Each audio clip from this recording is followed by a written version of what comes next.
And we're back on the Super Show. Scrimmages starting this week. We called a little audible of our own here. We have Paul Golla of Bakersfield in the studio here, and we've got Lucas Lucero of Independence coming next for you. Coach Golla, welcome back. It's good to be back. It is good to be back, and I know everything is kind of chaotic in Driller Land with the stadium renovation and the water tower coming down this week and school starting today. But knowing you, I know you've tried to keep a routine for your guys. How have you managed to do that in such a crazy sort of summer, and how will you do that in this season? You know, I think that's the perfect word is routine. I think our kids, you know, we prepare them well, and you know, even if it's the day before, we'll go over the practice schedule at 2nd and P. You know, hey, we're getting on the bus at 5:30. We'll get there. You know, and so once we get to where we are, our practices don't change much. But right. you know, we heard horror stories. You know, 2nd P is horrible. It's bad. And we went out there, and it was nice. I mean, the grass was great. I mean, it's not been that bad of an experience. You know, it just the field was a lot bigger compared to the little thing we've been practicing. Well, I don't think the field itself at 2nd P is bad. It just happens to be a couple blocks away. You don't want to be running around after dark. Yeah, I tell you what, we were out there all last week, and we had a couple of the old drillers come by and said, man, you know, in the 90s we practiced out here, and I said, well, hopefully we have a season like you guys did in the 90s. They're pretty good. Yeah, well, and I don't think you guys have ever complained about a field or a practice place or anything, because Griffith Field, as historic as it is, it was never luxurious. I mean, that's not what you want. You know, it was. I think we always called it Astro dirt. Uh-huh. I mean, there wasn't much grass on it, but it was home, and so for us, really for our kids, anytime we have grass, it's pretty cool. How about emotionally? I mean, you can always get a lift from a home game, and even though they will be technically your home games, you're playing at BC or you're playing at West High. Do you think you'll miss that part of it as a team? You know, playing at the Rock is special. I mean, it is. But I think we do a great job. Our staff does a great job, and our kids do a great job of just focus on the present, the now. And you know, even the countdown clock we have in our weight room, it says Bakersfield versus the Drillers in 10 days. And so we're not focusing on Pleasant Grove or anybody else. And so wherever we are, we should be focusing on the details, the first step, how to catch the ball, noose the ball all the way in. And so it's not where we are, it's let's focus on the details. And some of the most memorable games in your tenure anyway have come away from home. You know, you look at state championships and regionals championships and those sort of things and some of the showcases. And we'll get into your schedule. But last year was sort of the speed bump, this blip on the radar as far as the consistent success you've had. And number one, for me, it's a reminder of how hard it is to do every single year. But number two, how much of a fire has that lit under the guys coming back to say, we don't want to do that again? You know, it was a very humbling experience, you know, because every year, it doesn't matter if we won a state title, I go through and I watch all the video, and I think about the things we could have done, what teams did to us. And this year, you know, we looked at it again, and we were so close. I mean, we were a catch away, we were a turnover here, we were a turnover there, or close. And you think, my high school coach told me years ago when I first got a head coaching job, he says, you know, when you're close and you just miss that, he goes, that just means you're not very good. And really, I mean, that was the record showed. We weren't very good, but we had opportunities. And so this year, our big focus is, man, we got to be detailed. We have to be uncommon when it comes to the little things. Well, I talk about one-run games in baseball. That's kind of what you're talking about. If you're really good, you don't have to mess with those really close games where one break can make or break you, so to speak. Quarterback-wise, I know that's so important in your offense. We saw what a good quarterback can do with Asani and Chris Hannibal and Brian Burrell and a bunch of the other guys you've had. You've got Caden Ochoa. Is he the leader in the clubhouse at this point to play quarterback? Right now, through camp, Josh Moran has become the starter. But I mean, it's not going to be a secret, you know, because everybody's going to see us on film. But we do have a package for Cam, and so we Josh is number one. Cam is a close number two, and he'll be playing a lot of quarterback, and it'll be more out of a shotgun style. And that's obviously underneath. Sophomore Cam Williams, who already has an offer from Arizona and Rich Rodriguez's staff. So yes, and he's also our starting safety. Yeah, so I mean, and that's a big kid. He's about 6'2", 175. I mean, he's a football player. Yes. Yeah. And you have, I think, for the first time in a little while too, a bunch of experience back on the offensive line. It starts with Daniel Shoney and everything he's been able to accomplish already in his career. But a Ryan Crowley, a Brendan Hacker. I mean, Brendan Hacker. Yeah. Not his older brother. Right. So anyway. Point being, that's a good place to be, too, for you. If you want to have kids back, that's where you want to be, the O-line. You know, we always tell our O-line, so goes the O-line, so goes the offense, so goes the offense, so goes the O-line.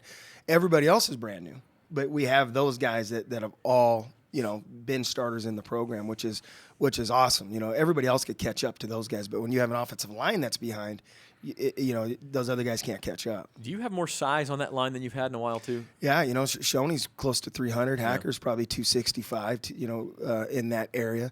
And then, you know, Underwood's probably about 230. And then our 2 tackles are a little undersized but quick. Well, and you've never been afraid to go with the 190-pound Tackles. guys either on the line. Yeah, you know, we feel like if we have 2 big guards, we're going to get most of our double teams from those guards. So we have Shoney and Hacker, those guards. So if you look at Shoney is 300 and the other guys, you know, 180, that's 480 pounds that are working together. That's pretty big. That's true. Defensive side of the ball, that's your specialty, and you've got some cats back there too. We do. You know, I was just talking to Coach Miranda, our DB coach, and during the scrimmage, we're going to play those are as starters of right now a lot longer than we have in the past. We returned basically a couple kids in our front. Everybody else is new. You know, we have Caden Ochoa who's back in the secondary, but I want to say every other kid in the secondary plus linebackers are all new to those positions. You don't have a ton of returning starters in total, but one thing with you, Paul, is you I think are more heavily involved in freshmen and JV and youth teams than most high school coaches are. How much do you lean on the culture that's been established in those youth programs that have been so successful now that a bunch of those kids are going to have to make the varsity leap this year? You know, you're right. It starts with our freshmen. Our freshman staff, Coach Erickson, does an unbelievable job. I think he's been I think he's 20-0 right now in the 2 years. But those guys, honestly, as a freshman, we've had come to varsity and be able to play for us. Last year, Taj came up and played. Cam came up and started at Edison. We had 3 sophomores come up and started for us against Edison, our freshmen, because they run it identical to us. I mean, their vocabulary is identical. Their footwork's identical. So there's the only thing that happens really is maybe a little more detailed, but then a lot more speed because now they're going against 17 and 18-year-old men and not 14, 15-year-old. And so then that means they've got to get stronger and faster, Yes. and they've got to work their butts off during the offseason, which I know you put them through too. And you got Steven Marks on the defensive side of the ball who, you know, when you talk to that kid, there's something about him that just kind of resonates a Marcus Bruce for me. I don't know what it is. Maybe it's just the way that they both talk, and they both have this very unique vibe about them and a leadership vibe. I don't know. Do you get that too? Oh, yes. You know, he started, he was one of our kids, we call him the front 6, but he was a front 6 starter for us last year, was quiet. And this year, you know, senior year, he stepped up to that, and he's taken a huge role and has become a great leader and a vocal leader. I mean, not yesterday, but Monday, you know, it was pretty hot, and you know, he got after kids, not a negative way. He's a great servant leader. He explains why, you know, and he sets an example of why, but he's not afraid to hold other kids accountable. And Marcus was a lot like that also. When you got another guy too that missed last year for personal reasons, and that's Shane Jones. And how high are you on this guy and what he can do, not only as a physical specimen, which we know he is, but as a football player too, and and a guy that wants to kind of get that pride back for him. Shane is a kid that could be a kid that on 3rd and long and is double covered somehow comes down with the ball. Yeah. He was a lot like Kevin Hayes kind of was. That's exactly who that made me think of, yeah. And so, when we get a lot of man-to-man coverage because people want to, stack the box against us, you're one-on-one against Shane. It's I think the odds go into the driller's favors a little bit there. Okay. Hey, overarching, and I know everybody loves to win every game, and you're not a results-based guy, but for many years there, you were on top of the mountain in Kern County as a program. Ridgeview and Liberty have kind of stepped into that role and made it more of a triumvirate, I guess, if you want to use that word. Number one, and you play both of them every year, how fun is that? And number two, does that kind of stoke competitive fires in you to see other programs on the rise like that at your level? Years ago when they made that Super League, I wasn't for it. And I was probably one of the few people at BHS that wasn't for it. And I thought we'd get beat up because we weren't very depth. And after that first year, I realized, I said, man, this is going to make everybody a lot better because we now got to go against the best guys every week, got to defend them. So off season for us became harder But as a program, to the weight room wise, everything that we did rose because of there was 5 big games that we had to play, not just in the beginning but at the end. Yeah. And so I think the more competition, the better. This year we really broke down Ridgeview again. Just what are they doing? How are they trying to attack it? Ridgeview does a good job. And they have great athletes.